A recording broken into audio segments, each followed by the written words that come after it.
By the time Gabrielle let Taylor get close, it was already too late to call it harmless. The only question was how far they could go before one of them stopped it. On Wednesday, I saw Gabrielle Delaney across a crowded foundation lunch and had the immediate, deeply adult urge to clear the room. Not metaphorically. Physically.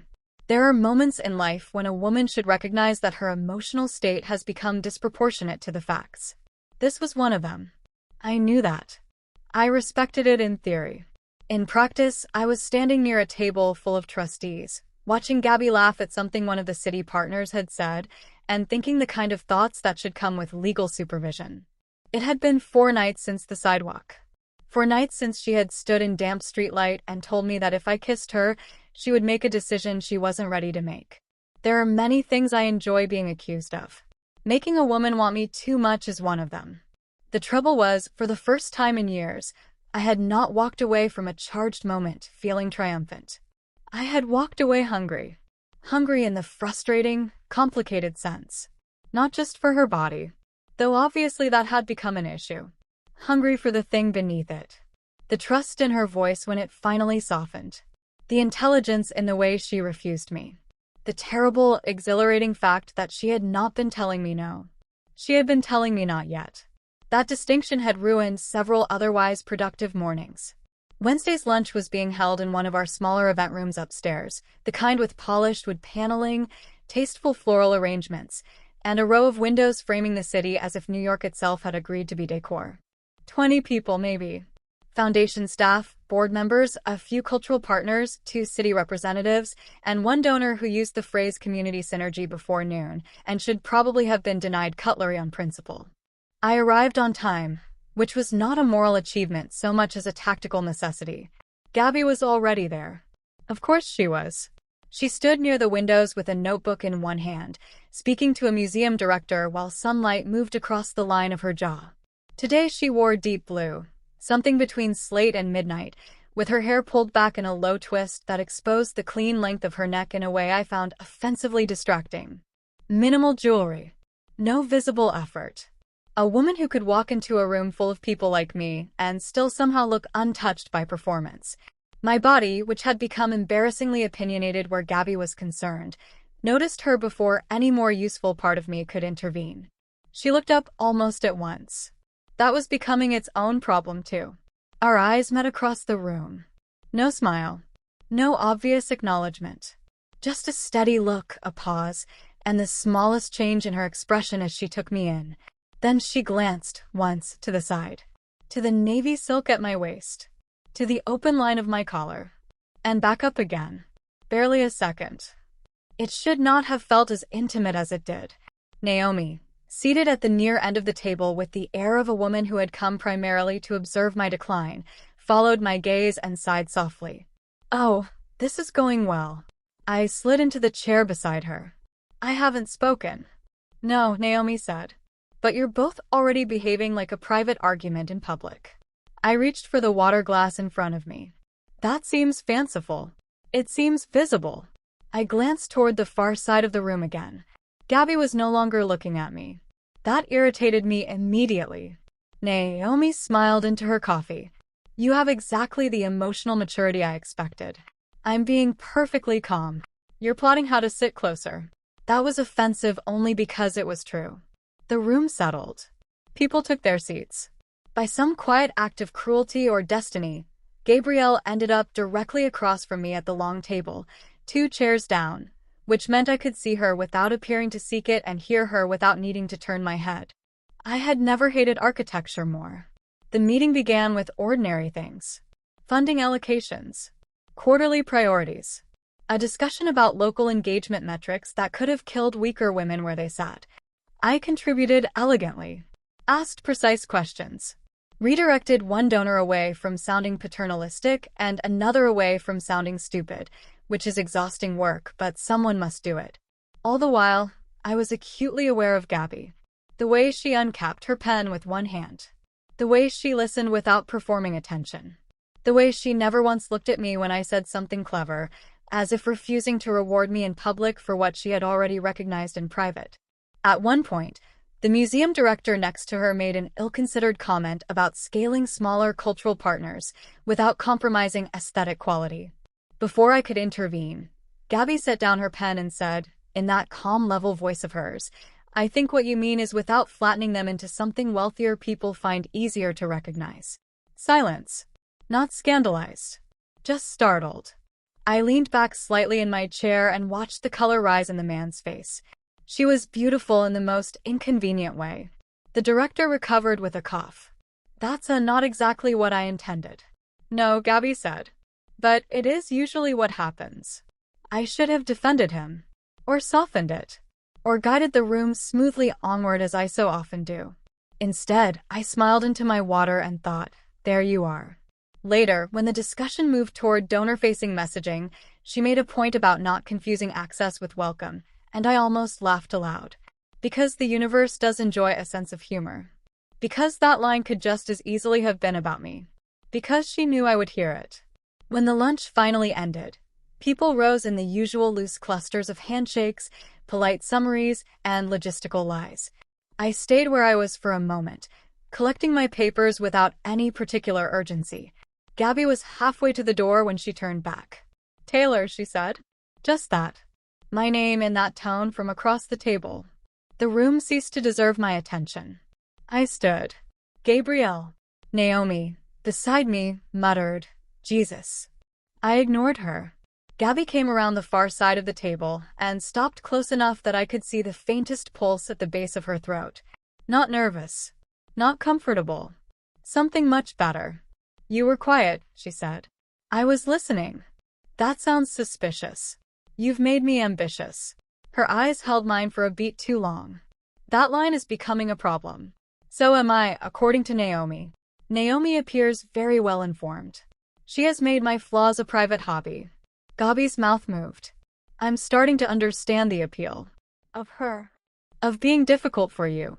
I laughed softly. Cruel. Accurate. There was movement all around us. People leaving, glasses being cleared, someone calling to a colleague near the door. But the air between us felt separate from all of it, narrowed to something close and specific. "Walk with me," I asked. Not a command. Not come here. Just that. Something in her face changed, very slightly at the difference. Then she nodded. We stepped out into the corridor together. The 17th floor at that hour was quieter, most of the executive traffic already redistributed back into offices and conference rooms. Sunlight fell in clean bands through the glass, turning the polished floor into a series of bright interruptions. We walked side by side without touching, which was beginning to feel less like restraint and more like a private form of violence. "You disapprove of 3 people in that room," I said. "Only 3. Perhaps 4. But I was giving you room to surprise me." "I don't disapprove," she said. "I just dislike when rich institutions talk about communities as if they invented need 5 minutes ago." "I told you I liked your mind. You also told me you didn't like seeing me with David." "Both things can be true." Her glance slid toward me. "You really don't separate anything neatly, do you?" "No," I said. "That's for people with less interesting lives." That sounds like a defense. It usually is. We reached the windows at the end of the corridor. The city spread beneath us in hard light and reflected glass, all ambition and weather. Gabi stopped there, one hand slipping into the pocket of her jacket, and looked out for a second before speaking. "I was thinking about what you said on Saturday. That interested me more than was appropriate for a weekday hallway." "Which part?" "The part where you said you were trying to want me without using all the ways you usually get what you want." I leaned lightly against the glass wall beside her. And I haven't decided whether I believe you." "That seems fair." She looked at me then. "Do you?" The question went straight through the decorative layer of my mood and landed somewhere unpleasantly honest. "Not entirely," I admitted. Gabi didn't move. That was one of the things about her. She had a rare gift for letting truth arrive without hurrying to comfort it. "I know how I am," I said after a moment. "I know what I'm good at. I know how often people mistake being seen by me for being understood by me." Her expression didn't soften exactly. It sharpened in a different way. "And which is this?" I held her gaze. "That's what I'm trying to figure out before I do something reckless." A breath passed between us. Then Gabi said quietly, "You already are." I should have been insulted. Instead, heat moved through me, so quickly it almost felt young. Before I could answer, my phone buzzed in my bag. I ignored it. Then buzzed again. Naomi. Naturally. I glanced down at the screen and back at Gabi. If I tell her we're in a hallway having an honest conversation, she may actually ascend. Gabi laughed under her breath. Not a polite social laugh. A real one. Low and surprised. There are sounds that belong in private spaces. Her real laughter was one of them. That was when I realized I was lost in a much less manageable way than I had initially believed. And if you're listening from somewhere other than Manhattan, tell me where. I always want to know who's here. And if you're enjoying this story, like the video and subscribe. It matters more than people think. The platform is much kinder to channels people actually choose to support, and Naomi would be unbearable if I failed to mention it. That evening, Naomi came to my apartment carrying sushi and judgment. I assumed one or both might be necessary, she said, setting the bag on the kitchen counter. Which one is the tuna? You'll know by the smell. I took 2 plates from the cabinet. You're in a dangerous mood. You had a hallway conversation. Naomi slipped out of her coat and walked straight to the wine. Mara told me you left a board follow-up unread for 40 minutes. I paused. Mara reports to you now? She reports to common sense. That's offensive. It's efficient. We sat at the kitchen island, city light falling in through the windows, the room warm with evening and too quiet for the state of my head. Naomi reached for her glass. So, how bad? I took a piece of tuna I didn't particularly want. She asked whether I believed myself. Naomi smiled slowly. And I told her the truth. Which one? That I'm not sure yet. Naomi actually went still at that. Taylor. I looked at her. That, she said, may be the first remotely responsible thing you've done since this started. I was too tired to be charming about it. I don't know what I'm doing. Naomi's expression softened in a way she reserved for very few people and almost no circumstances. No, you do. That's the problem. I set down my chopsticks. Meaning you know exactly how to create desire. You know how to pace attention. How to say the right thing at the right moment. How to make a woman feel singular. Naomi swirled her wine once. You don't know what to do when you actually want to risk being ordinary. That word again. Ordinary. I looked out at the skyline instead of at her. I was ordinary on Saturday. Naomi made a face. You walked 3 blocks and wore sleeves. Let's not overstate the suffering. That earned her a short laugh. She leaned one elbow on the counter. Do you want my actual advice? That depends how cruel it is. Cruel enough to be useful. She took a sip. Stop trying to steer every moment toward chemistry. I said nothing. Naomi watched my face. You think the chemistry is the point because chemistry is where you're strongest. It isn't the point with her. Not anymore. I looked down at the stem of my glass. Naomi continued, quieter now. What if the thing she needs is not to be dazzled?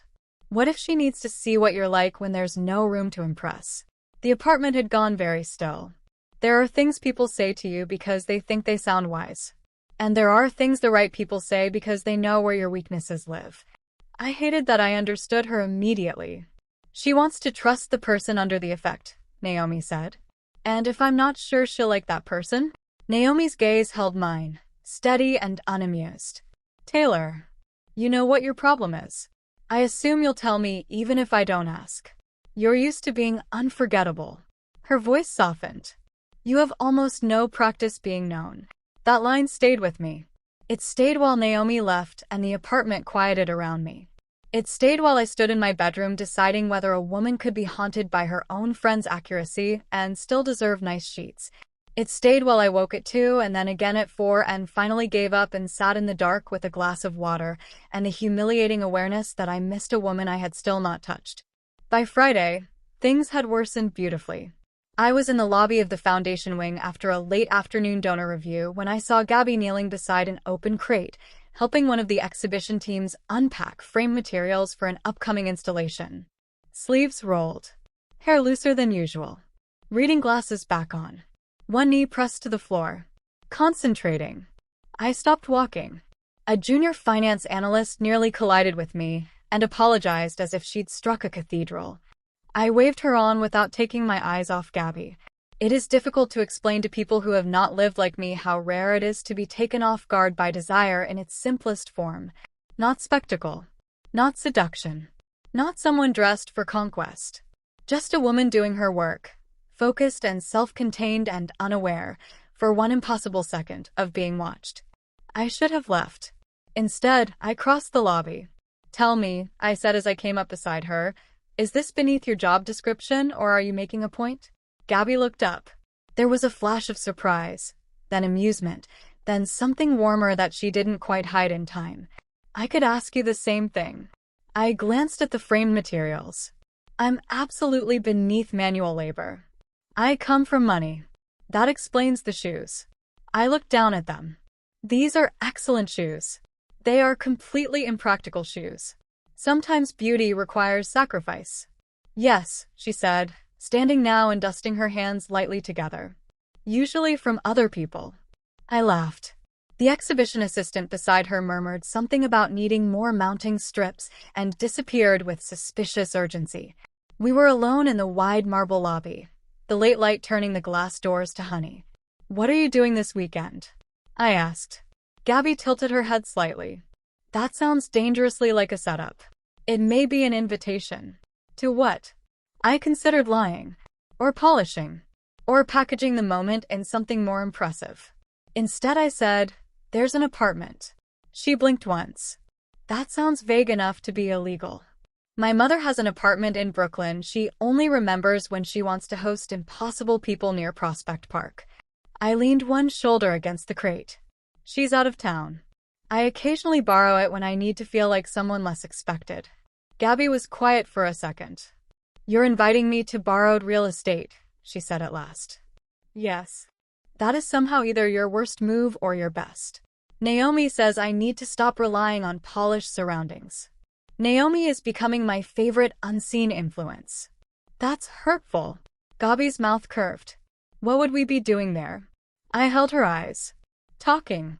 And depends how much trouble you're in the mood to cause."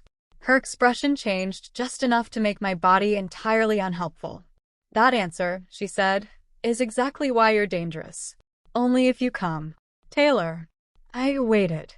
There are moments with her when the whole interaction seems to narrow to a filament. One question, one answer, one breath held too long. This was one of them. Then she said quietly, "Tomorrow. Late afternoon." I did not smile too fast. This was growth. "Tomorrow," I repeated. "And if this turns out to be an ambush involving white orchids and hidden staffing, I'm leaving. I'm wounded you think so little of me. I think exactly enough of you." That line followed me all the way home. Saturday arrived with cold spring light and a city washed clean by morning rain. I drove to Brooklyn alone. No driver. No black car waiting outside. No assistant anticipating timing. No one who might transform a private afternoon into something that smelled even faintly of theater. The apartment sat on the top floor of an old brownstone my mother had bought years ago because the light in the front room reminded her of Paris, which is the kind of sentence you grow up around when your family has always had money and no shame about taste. It was smaller than mine, older, softer, less curated. Books on the shelves. Linen curtains. A piano no one had played in months. A kitchen that actually looked used. In some ways, it felt more intimate than my real home because it had none of the architecture of power in it. It looked like a place where a person might accidentally be honest. I arrived early enough to resent myself for it. I opened windows, closed them, rearranged nothing, then caught myself and laughed aloud because apparently I was now the sort of woman who could be made nervous by lighting. At Fort Welve, Naomi called. "I'm checking whether you've set anything on fire." "Not yet." "How many candles?" "2. Acceptable." "Naomi." "Yes." I looked out at the trees lining the street below.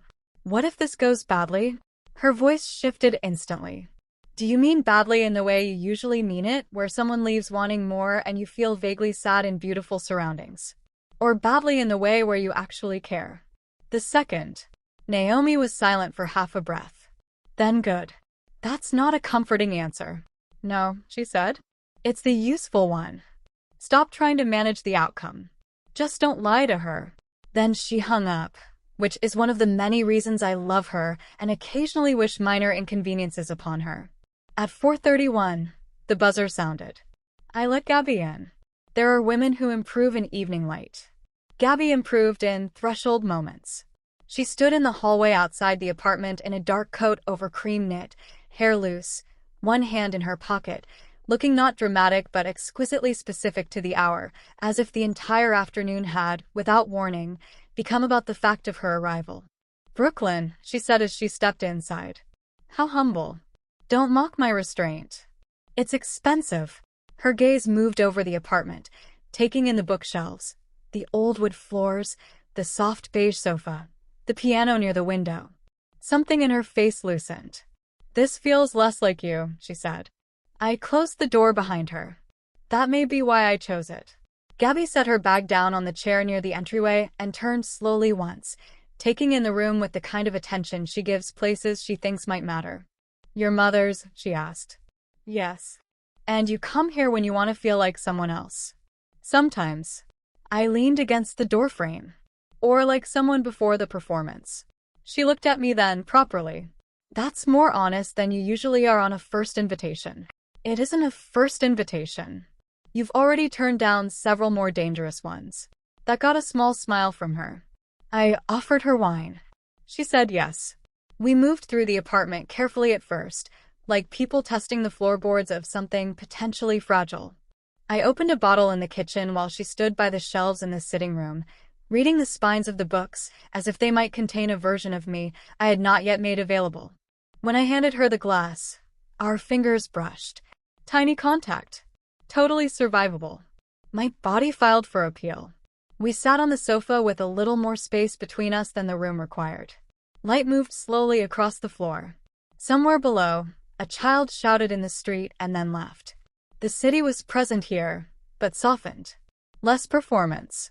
More life. For a while we did what Naomi had told me to do. We did not steer the moment toward chemistry. We talked. About her parents. About my mother's impossible standards and my father's quiet loyalty. About the oddities of class. The hidden codes. The embarrassing assumptions. The ways wealth trains some people to expect softness and trains others to distrust it.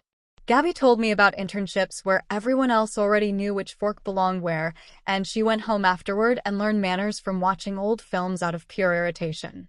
I laughed so hard I almost spilled my wine. "You're laughing," she said. "That's a terrible sign."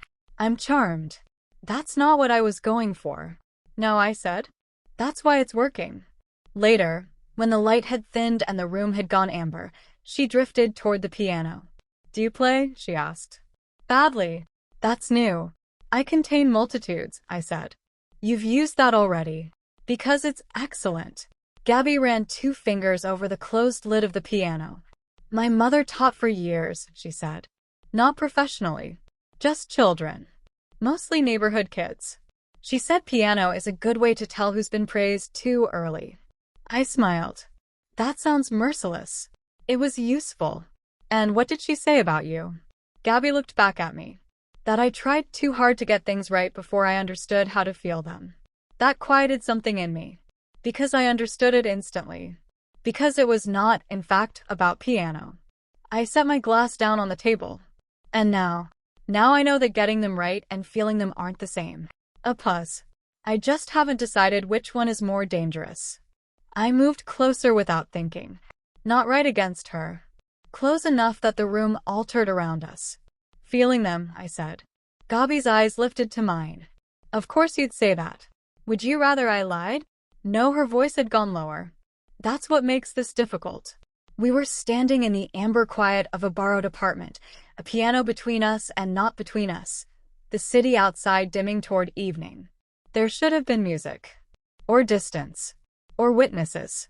Instead, there was just the sound of our breathing and the knowledge that every sentence was taking us further from safety. "Tell me something true," I said. Gabi's brows lifted slightly. "That's an aggressive request." "I'm trying to be less decorative." Her mouth moved. "Dangerous goal." "One thing," I said. "Something real." She looked at me for a long moment, then past me, then back again.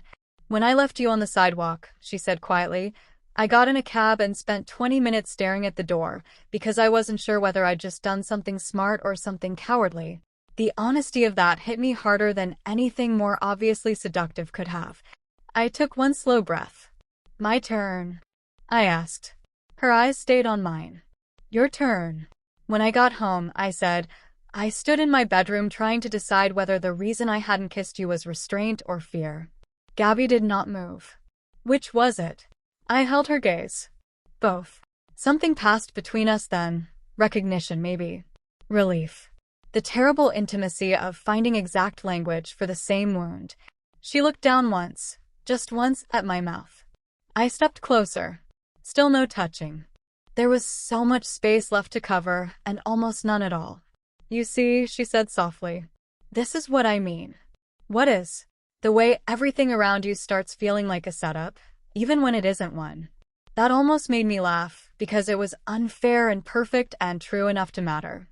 I tilted my head slightly. And if this isn't? Gabi's breath changed. Then that may be worse. I should have said something light. Something to ease it. Something worthy of my reputation. Instead, I lifted my hand, slow enough that she could stop me, and touched one fingertip to the inside of her wrist. That was all. Nothing theatrical. Nothing overt. Just skin. Warm. Alive. The pulse there jumped under my finger. So did hers. Her eyes closed for half a second. When they opened again, the room had changed. That was the first moment I knew we were in trouble neither of us could narrate our way out of. I traced no further than that. Just the inside of her wrist, once. Then let my hand fall. Gabi swallowed. Taylor.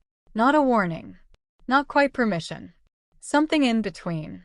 Yes. She looked at me as though trying very hard to remain assembled. Don't do that thing you do. I smiled despite the state of my pulse. You'll have to be more specific. That wasn't charm. No. That wasn't performance. No. Her eyes dropped to my hand and back up. That was worse. A silence fell between us. Dense, electric, impossible to confuse with anything safer. The sort of silence in which whole futures briefly become physical suggestions. Then, because apparently I had lost every useful instinct except the honest ones, I said, Come here. Her laugh came out almost soundless. That line again. Yes. It still sounds inevitable. Maybe I'm starting to mean it differently. That got her. I saw it happen. Something in her face unfastened. Not fully, just enough. Enough for me to know. Enough to make my own control feel like an expensive piece of jewelry I was no longer sure how to wear. Gabi took one step closer. Then another. We were breathing the same air now. No one had ever explained to me that anticipation could become its own form of contact. No one had needed to. I had usually moved too quickly to learn it. With her, every second lengthened. She looked at my mouth. I looked at hers. When I lifted my hand this time, it was to her jaw. Slowly. The soft line of it fitting into my palm as if my body had been arrogant enough to predict it. Gabi inhaled sharply. There are things the body admits before the mind is willing to file them. Tell me to stop, I said. Her eyes lifted to mine. Why now? Darker. You know I won't. That was all the permission the room was ever going to get. I kissed her, and immediately understood the extent of my earlier self-control, because the first touch of her mouth against mine felt less like a beginning and more like the clean collapse of something I had been standing inside too long. Gabi kissed like she meant things. That should not have been as devastating as it was. No games. No sampling. No coy little question marks of desire. There was restraint in her for the first half-second, then recognition, and then a low, helpless sound against my mouth that nearly ruined me on contact. My hand slid from her jaw to the back of her neck. Hers found my wrist, then my shoulder, then the front of my blouse in a grip that was not exactly cautious and not remotely casual. I kissed her again, slower, deeper, and the world narrowed to breath and warmth and the astonishing fact that she tasted like red wine in restraint and something much more dangerous than either. She backed up without deciding to. I followed without pretending otherwise. We reached the edge of the piano, then the wall just beyond it. Then she was there, one palm flat against the plaster, and I was kissing her like I had spent 2 weeks trying to stay articulate and had finally run out of language. Her fingers moved into my hair. That nearly ended the afternoon. There are touches that flatter, and there are touches that undo. That one undid. I kissed the corner of her mouth, the line of her jaw, the place just below her ear where her breath caught violently enough to satisfy every vindictive instinct I possessed. "Taylor," she said again, and this time my name sounded less like a word than a fracture. I pulled back just enough to look at her. Her lips were parted, eyes half-lidded, composure gone in exactly the way I had imagined and, crucially, much worse. "You're trembling," I murmured. "So are you." I smiled. Observation noted. "God, you're—" She stopped because I kissed her again. There is a point in desire where intelligence becomes irrelevant. We were approaching it at speed. My hand slid down the line of her waist, found the curve of her hip, and drew her a fraction closer. She made a sound at that, small, involuntary, devastating, and I felt her hand tighten in my hair. Then somehow we were moving again. Not far. Just enough. From the wall to the sofa in that warm room with its linen curtains and old piano and fading light. I sat first, pulling her with me, and she came down across my lap with an almost angry grace that sent a violent, immediate pulse through my entire body. This was no longer elegant. Thank God. I kissed her throat, her collarbone, the edge of skin above the neckline of her sweater. My hands had found the small of her back and then higher, then lower again, learning her carefully and much too fast. Gabi's forehead dropped briefly to my shoulder, as if she needed the angle to survive what was happening. "Still think I'm overreacting?" I asked softly against her skin. "Don't." She started, then stopped when my mouth found the place under her jaw again. "Don't what?" "Don't sound amused when I can't think." That went through me like whiskey and fire. I leaned back just enough to look at her. Her hair was half loose now. Her mouth flushed. One hand braced against the back of the sofa, the other still at my shoulder as though she had forgotten it belonged elsewhere. "You can't think," I repeated quietly. "Not usefully. Interesting. Taylor." The warning in it was beautiful. I touched the side of her face with the back of my fingers, then let my hand slip lower, grazing the line of her throat, the center of her chest, slow enough that every inch of motion felt deliberate. Gabi's eyes closed. For 1 second, maybe 2, the world tipped toward something much more dangerous than kissing. My hand stopped where her breath changed most. Her hand came over mine. Not to push it away, just to stop it there. The room went silent except for our breathing. I looked at her. She opened her eyes. There are moments when a woman could say yes without words. This was one of them. There are also moments when she could be saying yes and no and please don't make me choose too quickly all at once. This was very much one of those. I lowered my mouth to hers again and kissed her once, slowly this time, giving her time to stop me and knowing I did not want her to. Instead, Gabi kissed me back harder. That nearly destroyed the last surviving piece of judgment in the room. My hand moved under the hem of her sweater before I had fully decided to. Warm skin. Sharp inhale. Her body arching closer with a lack of restraint that felt almost feral after all the carefulness between us. "God," I said against her mouth. "Yes," she breathed, and that was not helpful. Her hand slid down my back. Then lower.